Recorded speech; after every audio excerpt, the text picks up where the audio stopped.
بسم اللہ الرحمن الرحیم الحمد للہ رب العالمین والصلاة والسلام علی سید الانبیاء والمرسلین وعلی آلہ واصحابہ اجمعین۔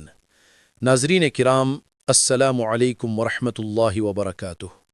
آج کی یہ ویڈیو کوئی عام تاریخی واقعہ نہیں ہے۔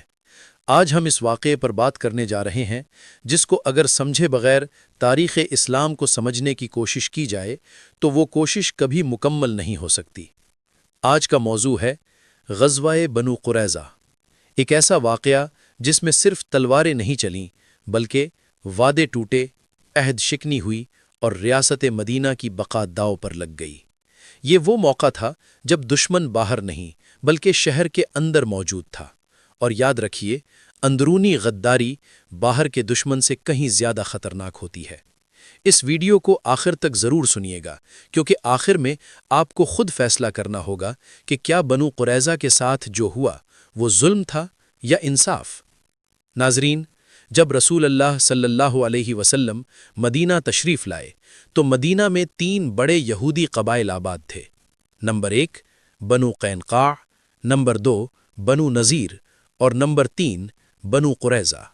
رسول اللہ صلی اللہ علیہ وسلم نے ان سب کے ساتھ تحریری معاہدہ کیا جسے تاریخ میں میثاق مدینہ کہا جاتا ہے۔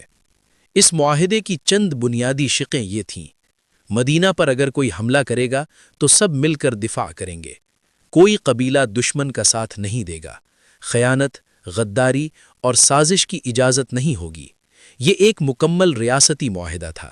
ناظرین، جب غزوہ خندق کا موقع آیا اور پورا عرب مدینہ کو مٹانے کے لیے اکٹھا ہو گیا تو یہ مسلمانوں کے لیے سب سے نازک گھڑی تھی۔ قریش، غطفان اور دوسرے قبائل باہر سے حملہ آور تھے، اور عین اسی وقت بنو قریظہ نے وہ کیا جو تاریخ کبھی معاف نہیں کرتی۔ انہوں نے معاہدہ توڑا، دشمن سے خفیہ ملاقات کی، مدینہ کے اندر سے حملے کی تیاری کی۔ یعنی اگر اللہ کی مدد نہ ہوتی تو عورتیں، بچے، بوڑھے، کوئی محفوظ نہ رہتا۔ یہ صرف جنگ نہیں تھی، یہ ریاست مدینہ کو اندر سے توڑنے کی سازش تھی۔ جب اللہ تعالیٰ نے تیز آندھی اور خوف کے ذریعے احزاب کو واپس بھگا دیا تو مسلمان سمجھ رہے تھے کہ اب آرام کا وقت ہے، لیکن اسی وقت رسول اللہ کو اطلاع ملی ابھی بنو قریظہ باقی ہیں، اور یہاں سے غزوہ بنو قریظہ شروع ہوتا ہے۔ رسول اللہ مسلمانوں کے ساتھ بنو قریظہ کے قلعوں کے سامنے پہنچے۔ محاصرہ تقریباً 25 دن تک رہا۔ نہ کوئی عام جنگ ہوئی، نہ تلواریں چلیں، نہ خون بہا۔ آخرکار بنو قریظہ نے خود کہا، ہم سعد بن معاذ کے فیصلے کو مانیں گے۔ یہ بہت اہم نقطہ ہے۔ سعد بن معاذ انصار کے سردار تھے، بنو قریظہ کے پرانے حلیف تھے اور زخمی حالت میں تھے، یعنی نہ مسلمانوں کا دباؤ نہ ذاتی دشمنی۔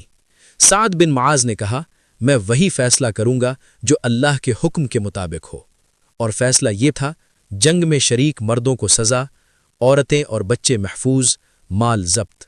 رسول اللہ صلی اللہ علیہ وسلم نے فرمایا، تم نے اللہ کے فیصلے کے مطابق فیصلہ کیا۔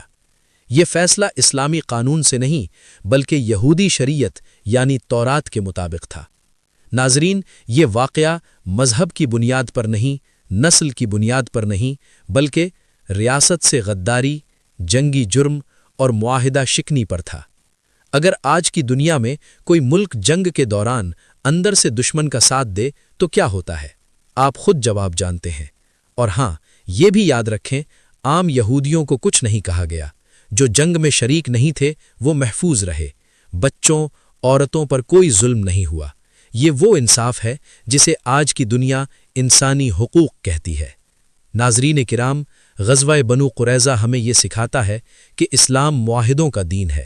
غداری کی کوئی گنجائش نہیں، انصاف جذبات پر نہیں، اصول پر ہوتا ہے۔ اور سب سے اہم بات، اسلام کمزوروں کو نہیں مارتا، اسلام غداروں کو جواب دیتا ہے۔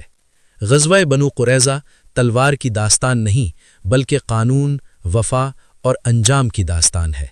یہ ہمیں بتاتا ہے کہ اسلام کمزور نہیں لیکن بے انصاف بھی نہیں۔ اگر آپ نے یہ بیان آخر تک سنا ہے تو آپ ان لوگوں میں سے ہیں جو تاریخ کو سرخیوں سے نہیں حقیقت سے سمجھنا چاہتے ہیں۔ اگر یہ ویڈیو آپ کی سوچ میں ایک بھی مثبت تبدیلی لائی ہو تو اسے دوسروں تک پہنچائیے، کیونکہ سچ کو دبایا جا سکتا ہے، مٹایا نہیں۔ ناظرین، اگر آپ کو یہ واقعہ پسند آیا تو اس پیغام کو آگے پہنچائیں تاکہ امت کو اپنی تاریخ یاد رہے۔ وما علینا الا البلاغ۔